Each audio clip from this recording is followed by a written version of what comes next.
Agnieszka, welcome to Inside Albania. Thank you so much for joining me today all the way from London. No problem at all. Actually, we're not in London. We're in Nottingham. You're in Nottingham. Sorry, my bad. I assume most people are in London.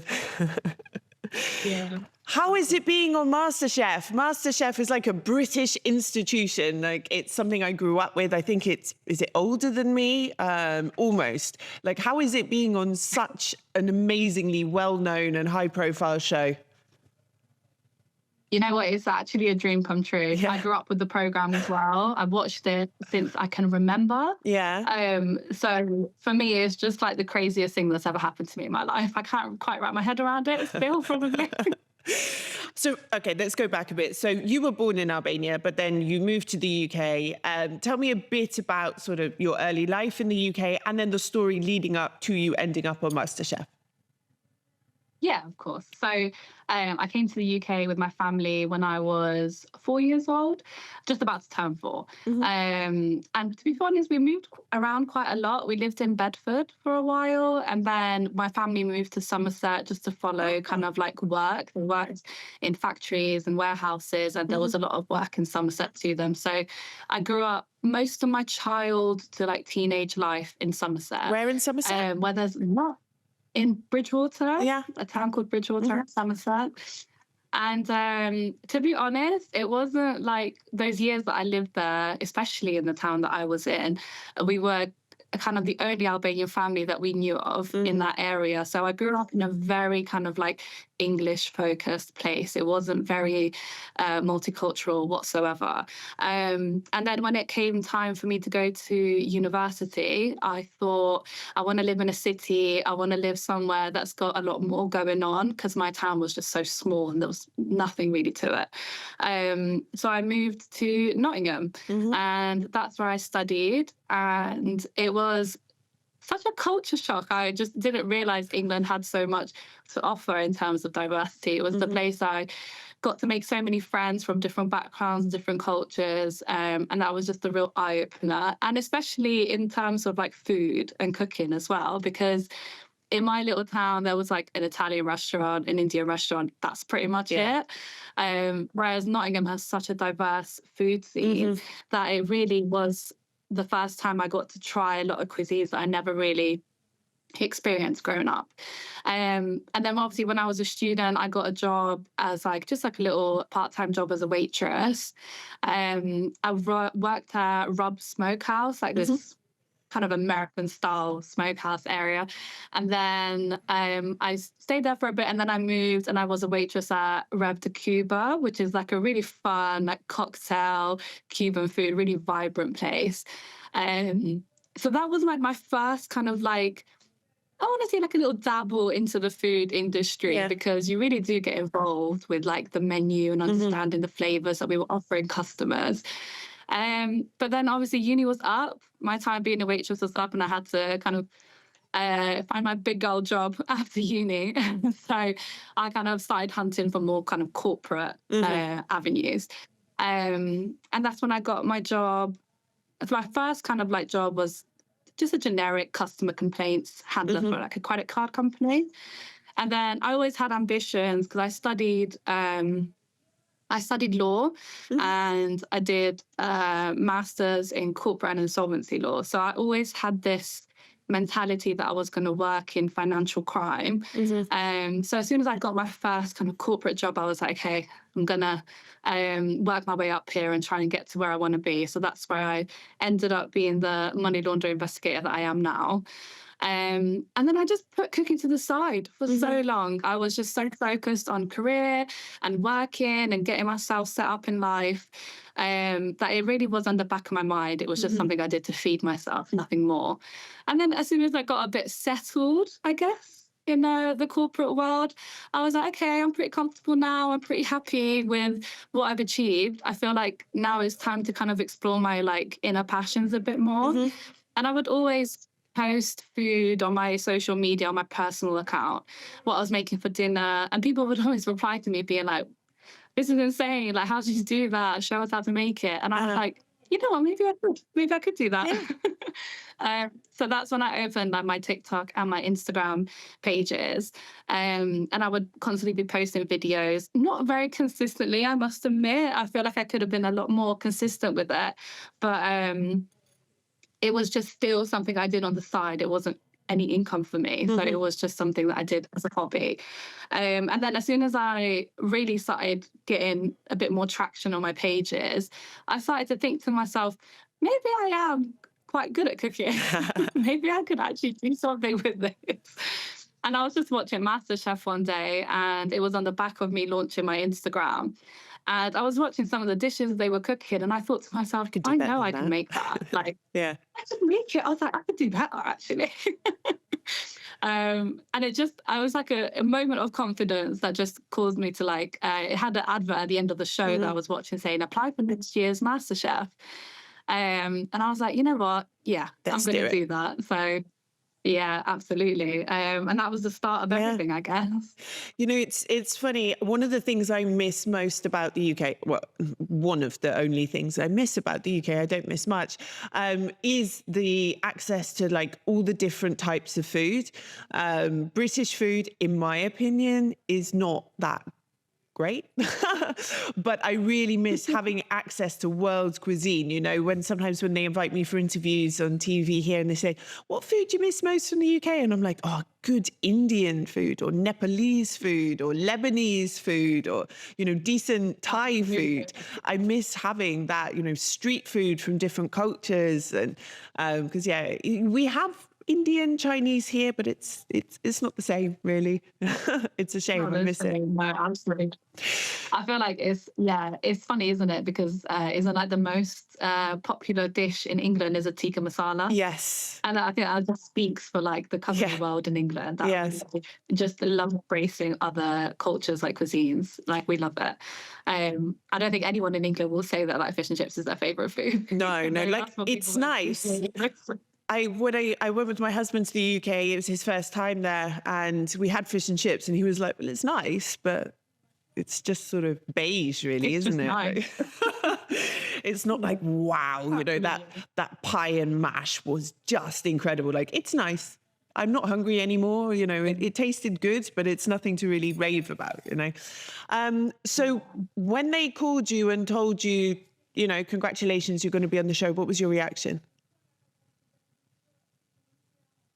I couldn't quite wrap my head around the fact that it was happening to me. Even you saying it now, you're like, making me really flat again. I'm like, what do you mean I was about to show? Are you joking?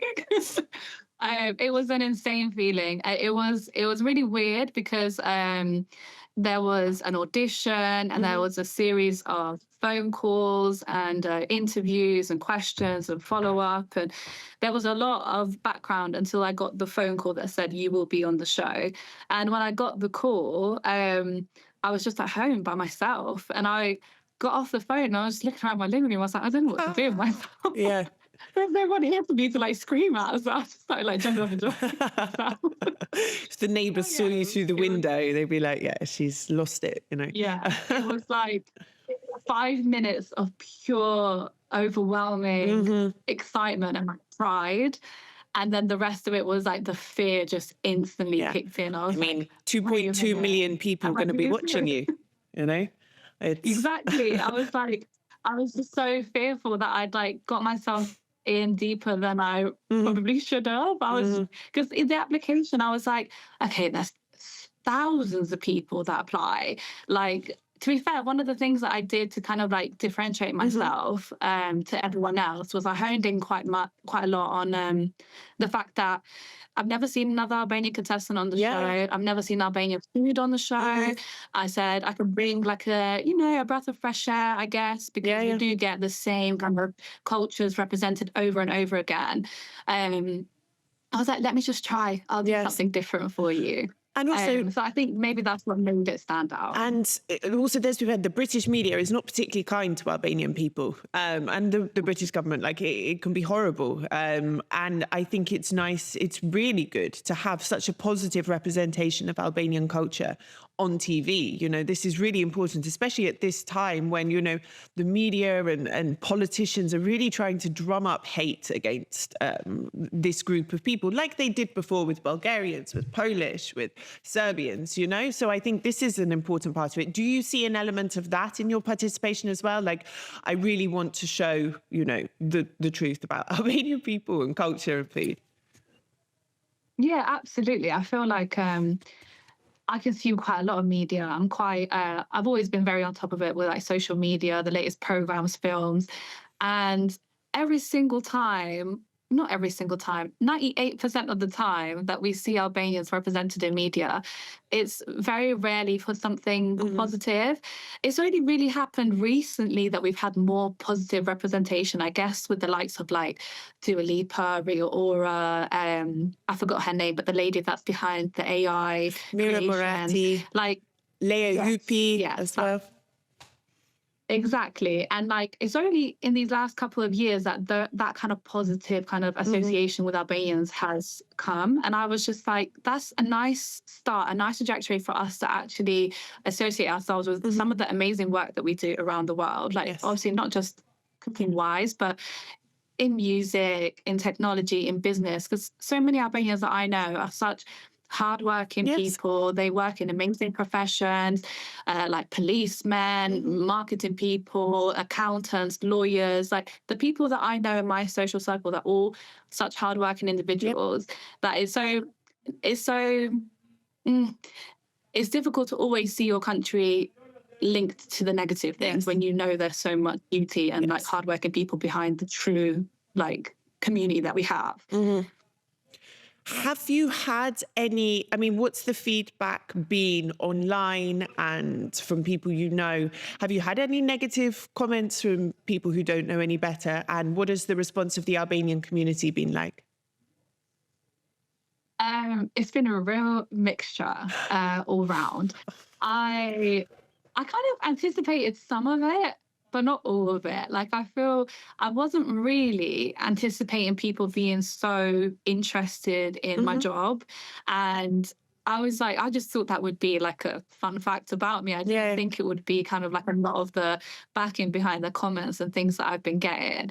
But obviously after the program was airing, my cousins were all on Twitter, like searching my name, seeing what people were saying. Never do that. And a lot of they tell you never do it, but curiosity is a killer. And a lot of the people were kind of just poking fun at the fact that like I'm Albanian, but I'm a money laundering investigator, and that's such an ironic thing, and like it's weird. And I was just like, why is that weird though?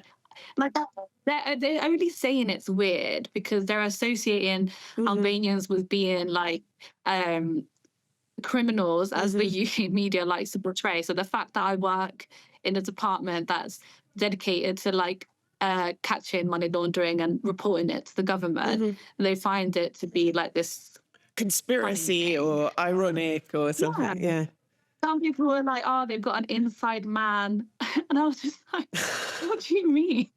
Okay, maybe there's an element of British humour in there, because sometimes this like really dry, sarcastic, sort of ironic humour gets me into quite a lot of trouble. But yeah, generally people are a bit dumb online. That's my general impression. To be honest, I take everything with a pinch of salt. Like I understand humor as well. And when I saw the tweets, I was a bit like, oh, I get it. I get where those come from.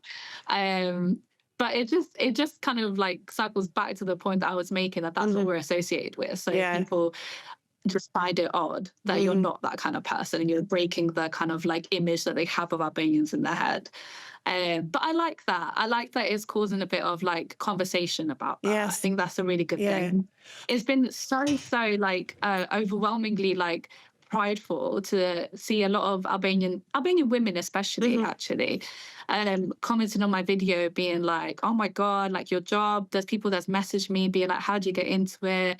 What can I do to like do something like that? And I've been like responding, and that's been really lovely because I just feel like, again, it's just like a little I guess they are seeing someone who's from the same background as them, probably has the same upbringing and history as them, that's got into a job that they would like. And You're it's like an inspiring thing. Yes, exactly. Yeah, and that feels incredible. I wasn't really anticipating the whole job thing to matter so much, but I actually quite like that it's been a talking point, because it is a cool job. Yes, I like it. Like, I've always liked my career. It's never been like something that I've tried to deviate from. But yeah, that's been really lovely.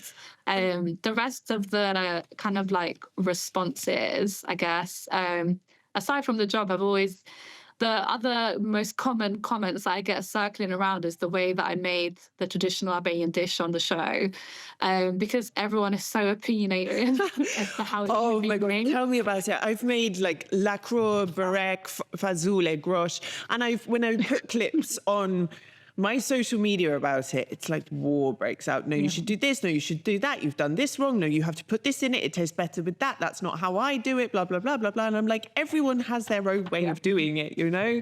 No, not one is better than the other. So I feel your pain there. Exactly.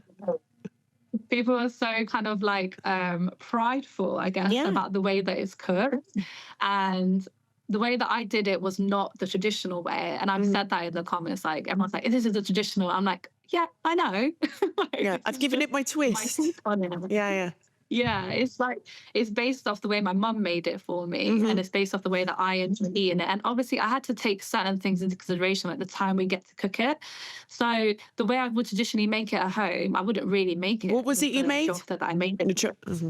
I made tavkosi, but I made it with, instead of lamb pieces, I made it with jofte. And the jofte were mixed with beef and lamb meatballs.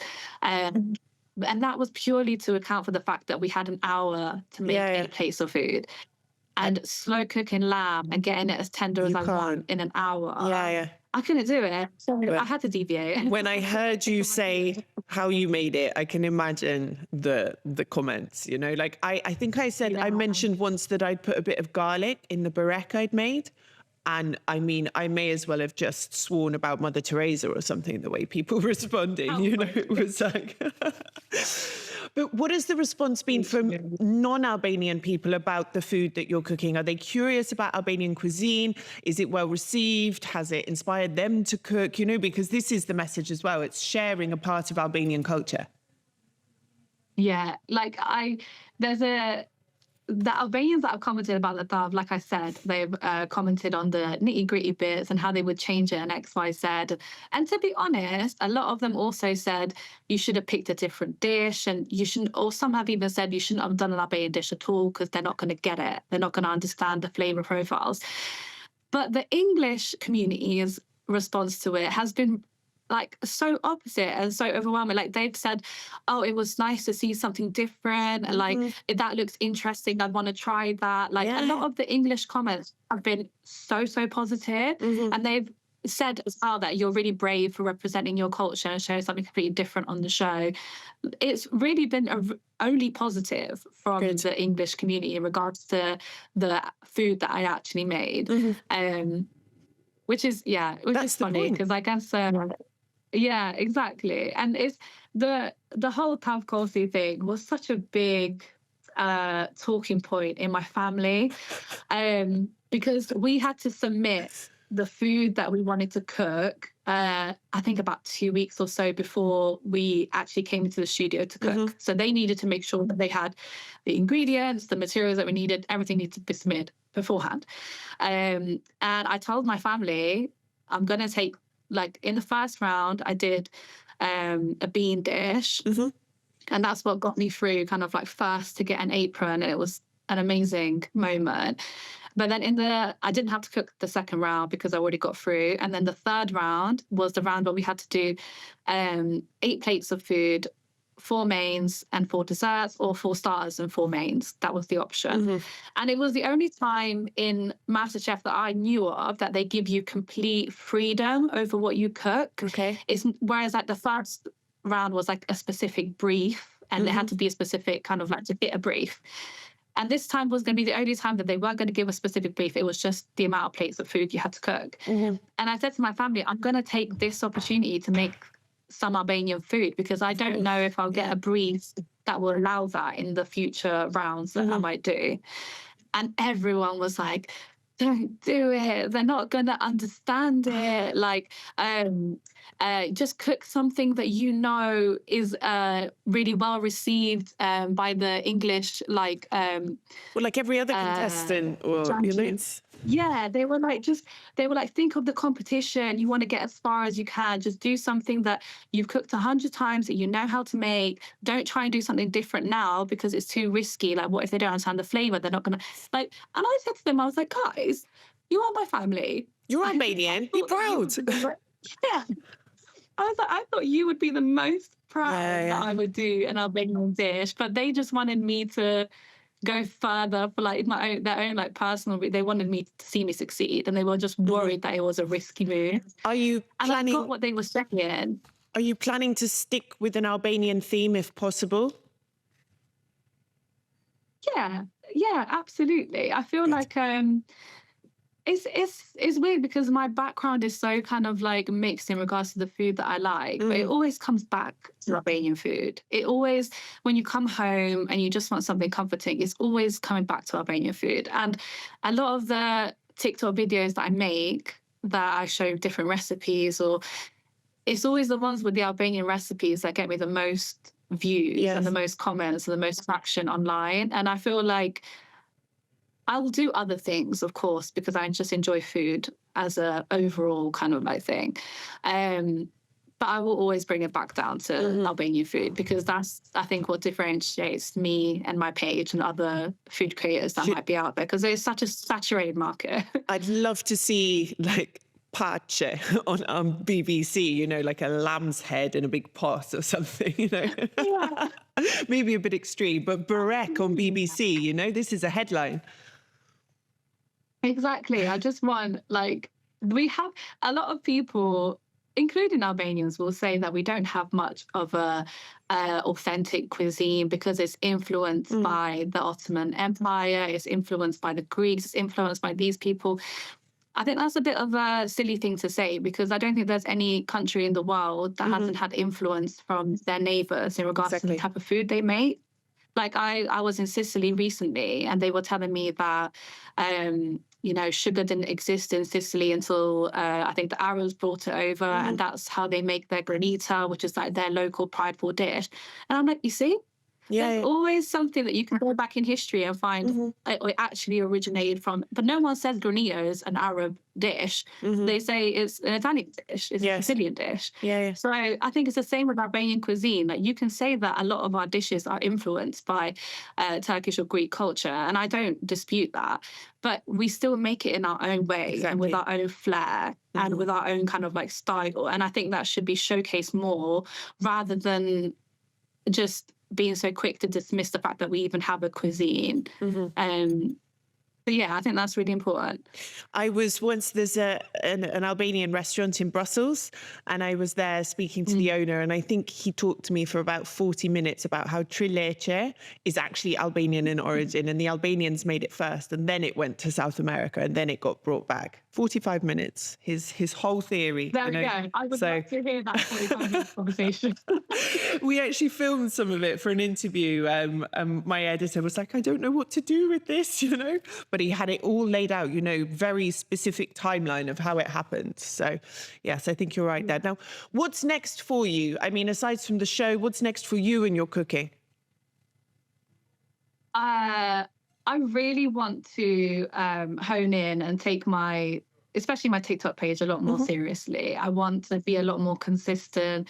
It is sometimes really hard to juggle my corporate job plus the TikTok, because you end up being so drained sometimes that when it comes time to spend hours in the kitchen filming, it can be really draining. But I feel like I really found a kind of like some rhythm in it now, and I want to keep growing that, because not just because of the platform, but the opportunities that you can get from the exposure on TikTok is so amazing. Like, I've had some really cool messages from different type of businesses and people who are interested in like collaborating and doing XYZ together.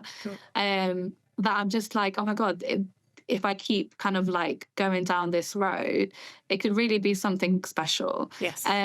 So I think that's like my more immediate kind of like next steps. But ultimately, and this is like dreaming really big, I would love to like have a little cafe or a restaurant or something. I think more specifically in Nottingham, maybe, to really kind of like embrace and hone in on Albanian cuisine and showcase that in a way that's consumable on like the high street next to all the Mexican, Indian, Chinese restaurants. Like it would be such a dream for in the future, and when I have kids at some point, for Albanian cuisine to be something that they can just find on the high street and like create like a real kind of familiarity with it. Because I go to a lot of Albanian restaurants when I'm visiting London. I try to like find the specific restaurants that do Albanian food, and I'll do a video on it and a little review.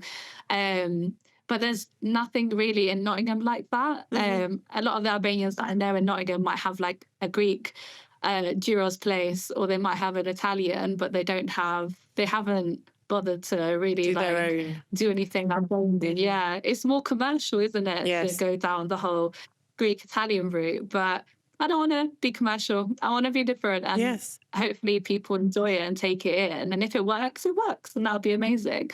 But yeah, I think that's ultimately my biggest dream. But I need to figure out a way to get there. But I'm sure you will. Watch this space. Agnesa, thank you so much. I wish you all the best of luck with the show and with your big dream as well. Thank you. Oh, thank you, Alice. It's been a pleasure. Thank you.